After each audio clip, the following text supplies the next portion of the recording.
I remember he telling me like that what we were trying to do was almost impossible, that we had no network, that how the hell we were gonna do that, that the idea or the concept was great, but how we were gonna get actually the big artists and the big players to on board.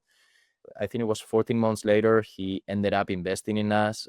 What we've seen is that the music industry was tired of trying new things. They were like, no, this is something that no one is going to solve. And that gives us the advantage of, okay, let's focus on what they really need. First of all, the company that is now like the product, yes, the company was Yep. called Copy.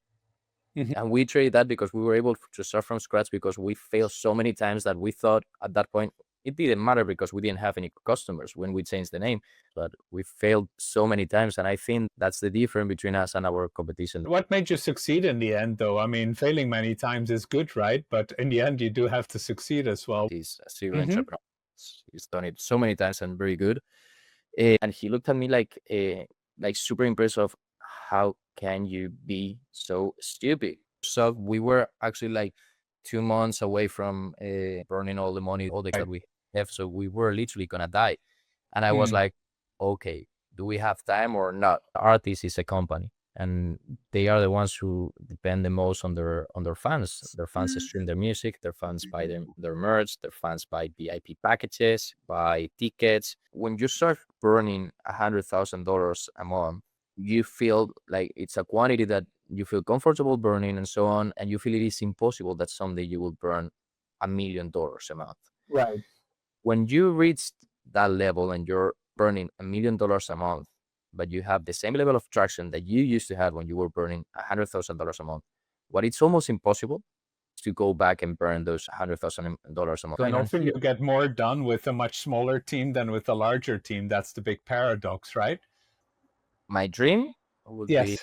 to have a company where we are like between 15 to 20 employees maximum, like super aligned with the vision, mission, and on what we're building and how we do it, basically for them to be able to make a living out of their music, and being able to reshape an industry without them knowing that they needed something.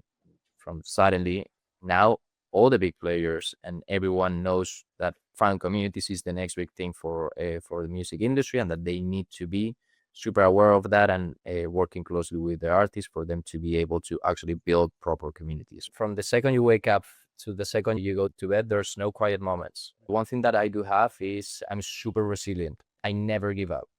I think the reason why SES exists as of today is because we've never give up. Full stop. That's it. Resilient, but not stupid. You need to realize when to stop or pivot, because that's one of my problems. We've been flirting with bankruptcy 3 times, but we're very, very, very close. Because giving up on the mission is more painful than, like having to find a different job, right?